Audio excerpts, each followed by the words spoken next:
사랑하는 성도 여러분, 9월 7일 수요일 새벽 만나에 오신 것을 주님의 이름으로 환영하고 축복합니다. 오늘 우리에게 주시는 하나님의 말씀은 여호수아 2장 1절부터 10절까지의 말씀 보겠습니다. 여호수아 2장 1절부터 10절까지의 말씀을 제가 여러분에게 봉독해 드리겠습니다. 여호와의 사자가 길갈에서부터 복임으로 올라와 말하되 내가 너희를 애굽에서 올라오게 하여 내가 너희의 조상들에게 맹세한 땅으로 들어가게 하였으며 또 내가 이르기를 내가 너희와 함께 언약을 영원히 어기지 아니하리니 너희는 이 땅의 주민과 언약을 맺지 말며 그들의 제단을 헐라 하였거늘 너희가 내 목소리를 듣지 아니하였으니 어찌하여 그리하였느냐. 그러므로 내가 또 말하기를 내가 그들을 너희 앞에서 쫓아내지 아니하리니 그들이 너희 옆구리에 가시가 될 것이며 그들의 신들이 너희에게 올무가 되리라 하였노라. 여호와의 사자가 이스라엘 모든 자손에게 이 말씀을 이르매 백성이 소리를 높여 운지라. 그러므로 그곳을 이름하여 복임이라 하고 그들이 거기서 여호와께 제사를 드렸더라. 전에 여호수아가 백성을 보내매 이스라엘 자손이 각기 그들의 기업으로 가서 땅을 차지하였고 백성이 여호수아가 사는 날 동안과 여호수아 뒤에 생존한 장로들 곧 여호와께서 이스라엘을 위하여 행하신 모든 큰 일을 본 자들이 사는 날 동안에 여호와를 섬겼더라. 여호와의 종 눈의 아들 여호수아가 110세에 죽음에 무리가 그의 기업의 경내 에브라임 산지 가스산 북쪽 딥낫 헤레스에 장사하였고 그 세대의 사람도 다 그 조상에게로 돌아갔고 그 후에 일어난 다른 세대는 여호와를 알지 못하며 여호와께서 이스라엘을 위하여 행하신 일도 알지 못하였더라. 아멘. 사랑하는 성도 여러분, 요즘에 그 교회 안에서나 기독교계에서 자주 사용하는 용어 중에 다음 세대라는 말을 많이 사용합니다. 다음 세대에 대한 중요성을 이제 교회들마다 인식하고 있고 많은 사람들이 다음 세대에 대한 중요성을 절실하게 그 다음 세대의 부흥의 필요성을 논하고 있지만 사실은 그 소망과는 다르게 한국교회 다음 세대가 점점점 씨가 말라져 가고 위기에 처해 있다는 것을 누구나 다 직감하고 있습니다. 특히 코로나 시대를 지나면서 다음 세대가 교회에서 많이 없어진 것을 볼 수 있습니다. 많은 교회들 중에 상당히 많은 우리나라 교회의 절반 이상 또는 많게 보면 60% 가까이 주일학교나 교회 학교가 없는 교회들이라는 그런 이야기를 하기도 합니다. 다음 세대가 심각한 거죠. 다음 세대는 사실은 현존하는 미래이죠. 다음 세대는 바로 다음 세대에게 우리 교회에 우리 한국교회 미래가 달려있다고 해도 과언이 아닙니다. 그러나 사실은 다음 세대가 중요하지만 그 다음 세대보다 더 중요한 것은 무엇이냐면 바로 부모 세대입니다. 우리의 미래는 다음 세대에게 달려있지만 우리 다음 세대는 바로 부모 세대에게 달려있다는 것을 우리는 잊지 말아야 합니다. 다음 세대를 중요하게 생각한다면 다음 세대를 세우기 원한다면 부모 세대가 먼저 바로 서야 하고 부모 세대가 끼어 있어야 합니다. 부모 세대의 회복과 부모 세대의 신앙 전수가 부모 세대가 자녀 세대에게 신앙 전수가 이루어지지 않는다면 다음 세대에는 사실은 소망이 없습니다. 그러니까 우리가 다음 세대 부르짖기 전에 지금 부모 세대가 정말 하나님의 말씀으로 세워지지 않으면 안 됩니다. 부모 세대가 말씀으로 서지 않고 영적 침체에서 벗어나지 못한다면 사실은 다음 세대는 아무런 소망도 기대할 수 없습니다. 최근에 제가 SNS에서 사진 한 장을 보았는데 굉장히 충격적이었습니다. 우리가 유럽 교회를 얘기하면서 유럽 교회의 큰 예배당이 이제는 교회의 젊은 세대가 없어지고 노인들만 계시다가 그 노인들도 하늘나라에 가시고 나면 더 이상 그 교회를 유지할 수가 없어서 그 예배당을, 그 아름답게 지어진 예배당이 클럽이나 빵집이나 뭐 피자집이나 심지어는 이슬람에게 팔려서 사원으로 이용되고 클럽으로 이용되고 하는 그런 일들이 있다는 것을 우리가 이미 오래전부터 신문기사나 정보를 통해서 보았습니다. 그런데 최근에 이 SNS에 보여진 이 사진이요, 굉장히 충격적이었습니다. 왜냐하면 우리나라의 교회, 성수동에 있는 것이라고 해요. 이 교회가 클럽이 되어서, 클럽으로 리모델링 되어서 젊은 사람들을 끌어들이고 있다는 거예요. 여러분, 제가 한번 사진을 보여드릴게요. 여러분, 이게 교회 건물이죠. 이 교회가 클럽에게 팔렸다는 거예요. 그래서 클럽으로 밤새 운영이 되고 이곳에 사람들이 춤추러 온다는 것입니다. 저는 이 사진을 보는 순간에 굉장히 충격적인 충격을 받았습니다. 아, 우리도 이제 머지 않았구나. 유럽 교회 안에, 유럽 교회가 걸었던 길을 이제 한국 교회도 서서히 걸어가고 있구나. 한국 교회도 나타나고 있구나. 이런 생각이 들었어요. 사랑하는 여러분, 다음 세대를 어떻게 해야 할까요? 오늘 말씀 앞에서 우리는 정말 다음 세대를 생각하며 우리 자신을 돌아보며 눈물을 흘리며 회개하지 않으면 안 되겠다는 생각이 들었습니다.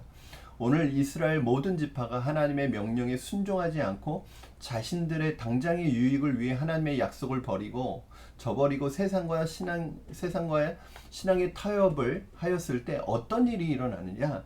첫 번째로는 신앙적인 이 타협이 그들의 가시와 올무가 되어서 그들을 괴롭힌다는 거예요. 우리 3절 말씀 같이 읽겠습니다. 제가 읽어드리겠습니다.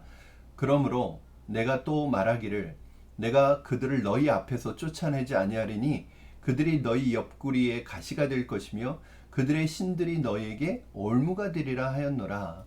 즉, 지금은 내게 유익할 것 같아서, 지금은 내게 좋을 것 같아서 말씀을 버리고 신앙을 타협하면 지금은 당장은 그것이 나에게 유익이 되는 것 같지만 나중에는 오히려 그것이 나에게 가시가 되고 올무가 되어서 나에게 고통을 주고 아픔을 주는 원인이 될 수 있다는 것을 말씀하고 있습니다. 여러분, 출애굽시켜서 자유인이 되게 하였는데 나중에는 세상의 노예가 되고 죄의 노예가 되어서 살아가게 됩니다. 그리고 하나님의 백성으로서의 정체성을 잃어버리고 사명을 잃어버리고 너무나 무기력한 신앙, 너무나 무기력한 사람으로 살아갈 수밖에 없게 됩니다. 이것이 바로 마귀가 원하는 것이죠. 너무나 무기력한 신앙, 세상에 아무런 영향도 미치지 못하는, 오히려 세상의 영향 아래 놓여서 세상이 끄는 대로 끌려가는 그런 이름뿐인 무늬만 그리스도인이 될 수 있다는 것을 우리는 기억해야 합니다. 유익을 위해 타협했던 그것 때문에 고통과 괴로움을 당하게 됩니다. 고통의 근원이 됩니다. 유익과 이익은 고통과 괴로움으로 변합니다. 지금 조금 힘들어도 조금 어려워도 여러분 믿음으로 신앙을 지키고 말씀을 붙들면, 말씀을 따르면 하나님께서 주시는 힘과 능력으로 일어날 수 있습니다. 뛰어넘을 수 있습니다. 이것이 바로 우리의 믿음 아니겠습니까, 여러분? 여러분, 신앙은 눈에 보이지 않죠. 그렇기 때문에 눈에 보이는 것 앞에서 우리의 마음이 유혹을 받을 수 있고 흔들릴 수 있습니다. 그러나 눈에 보이지 아니하시는 하나님은 실제하십니다. 그 하나님이 여러분과 함께 하신다면 신앙에 어떤 장애물이 있다 할지라도 그것과 타협하지 마시고 당장의 유익을 쫓지 마시고 하나님의 말씀을 끝까지 붙드시는 여러분 되시기를 주님의 이름으로 축원합니다. 그렇게 해야 우리의 신앙은 꽃이 피고 열매를 맺습니다. 여러분, 우리가 식물이 꽃이 피고 열매를 맺을 때 여러 가지 어려운 과정들을 거칩니다. 그 과정을 견뎌내야 꽃과 열매를 맺는 것처럼 우리의 신앙도 마찬가지입니다. 저절로 자라는 게 아니에요. 어려움도 있습니다. 그러나 말씀으로 말씀 붙들고 그 어려움을 뛰어넘을 때 우리의 신앙이 견고해지는 것이죠. 단단해지는 것이죠. 여러분, 지금 당장의 유익 때문에, 당장의 내 이익 때문에 말씀을 버리지 마시고 믿음을 저버리지 마시기를 주님의 이름으로 축원합니다. 이것쯤이야, 이 정도야 라고 생각하는 그것 때문에 그것이 여러분과 여러분의 신앙과 여러분의 삶에 올무와 가시가 될 수 있다는 사실을 기억하시기 바랍니다. 오늘 본문에서 정말 우리가 놓쳐서는 안 되는 부분이 있습니다. 바로 문제는 우리가 왜 말씀을 붙들고 말씀 안에서 바로 서야 되느냐? 문제는 부모 세대의 이 신앙적 타협과 불순종으로 인해서 이 영적 침체로 인해서 본인보다도 우리의 자녀 세대, 다음 세대에게 더 큰 치명적인 고통을 가져온다는 사실입니다. 바로 다음 세대가 하나님을 모르는 세대가 된다는 사실이에요. 우리 말씀 한번 같이 읽겠습니다. 7절 말씀. 제가 7절과 10절 읽어드리겠습니다. 백성이 여호수아가 사는 날 동안과 여호수아 뒤에 생존한 장로들 곧 여호와께서 이스라엘을 위하여 행하신 모든 큰 일을 본 자들이 사는 날 동안에 여호와를 섬겼더라.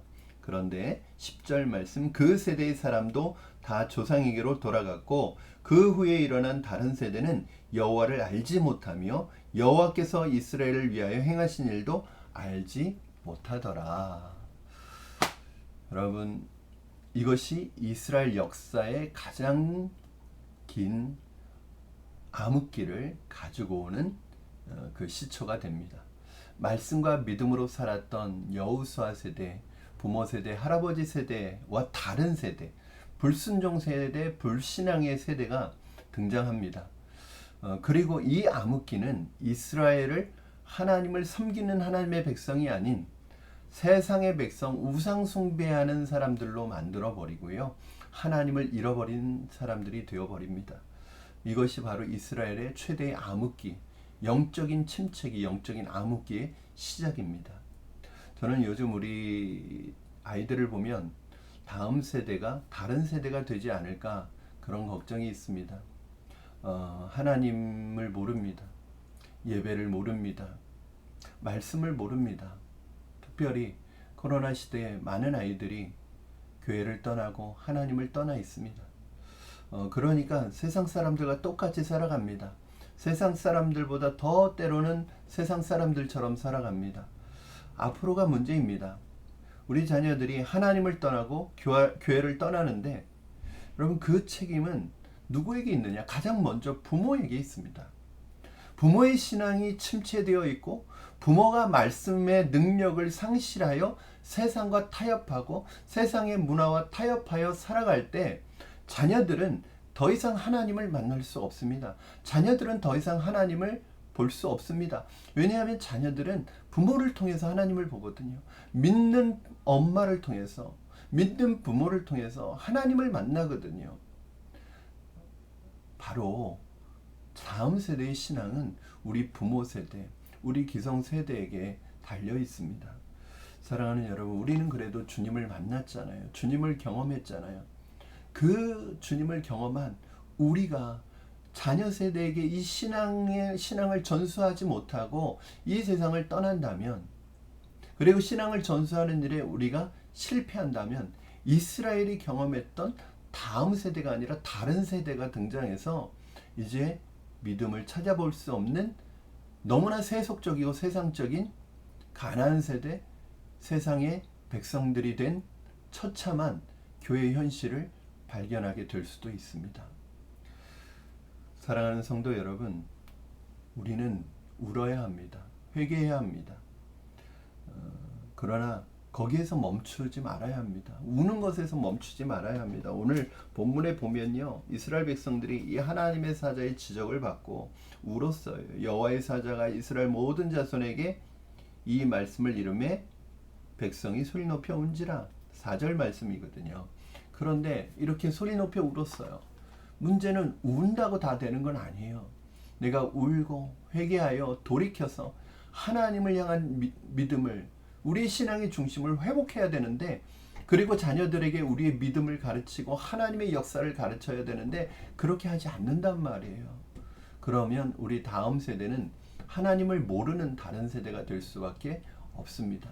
저는 그래서 두렵고 떨립니다, 여러분. 예배와 말씀의 자리를 회복해야 합니다. 기도의 자리를 회복해야 합니다. 여러분이 회복이 필요한 분들 있을 거예요. 여러분, 그 자리를 회복하지 않으면 우리 자녀들을 세상과 마귀에게 빼앗기게 됩니다.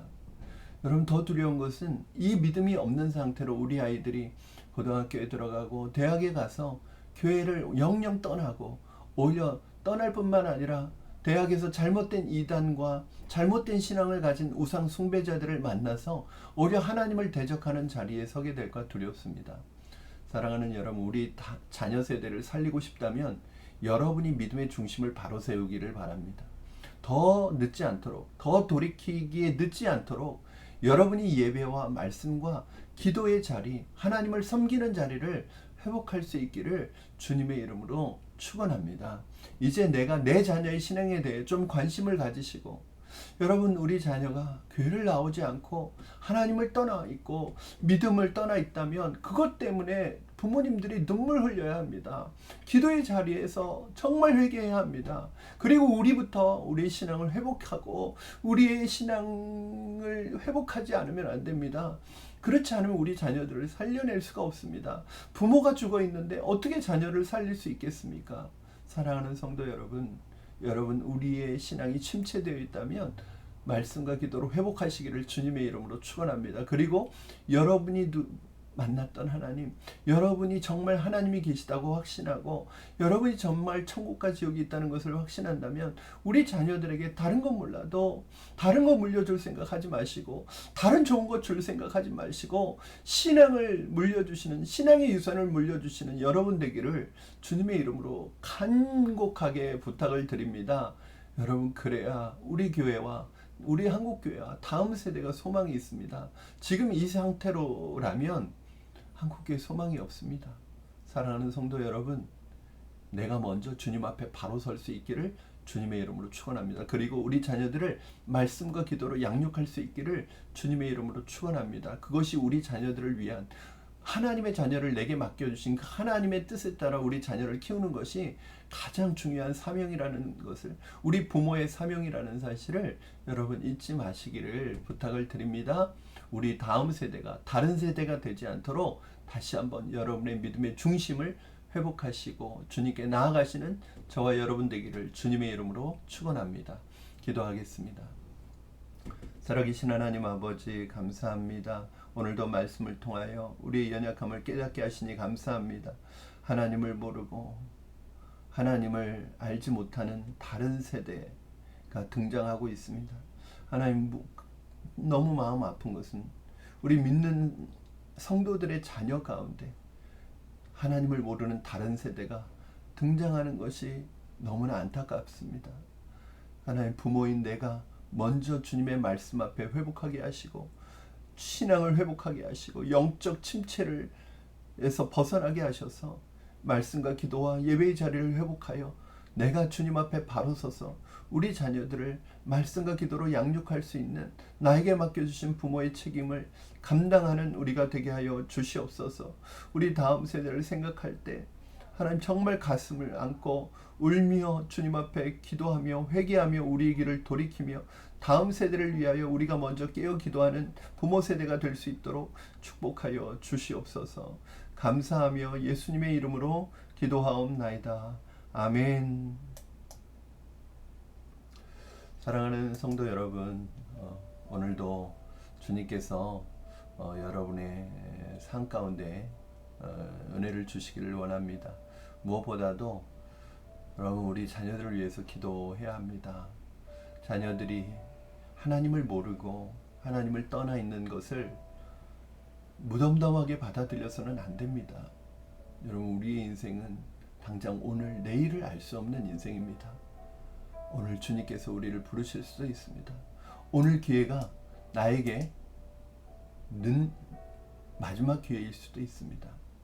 여러분, 우리 자녀들을 위해 기도하시고 내가 먼저 신앙을 회복하고 우리 다음 세대가 다른 세대가 되지 않도록 오늘 우리 함께 울며 기도하며 하나님 앞에 나아갈 수 있기를 바랍니다. 오늘 하루도 주님 안에서 승리하시고 우리 내일 새벽 만나 시간에 다시 말씀을 가지고 여러분 찾아뵙겠습니다. 내일 만나겠습니다. 오늘 하루도 승리하십시오. 사랑하고 축복합니다.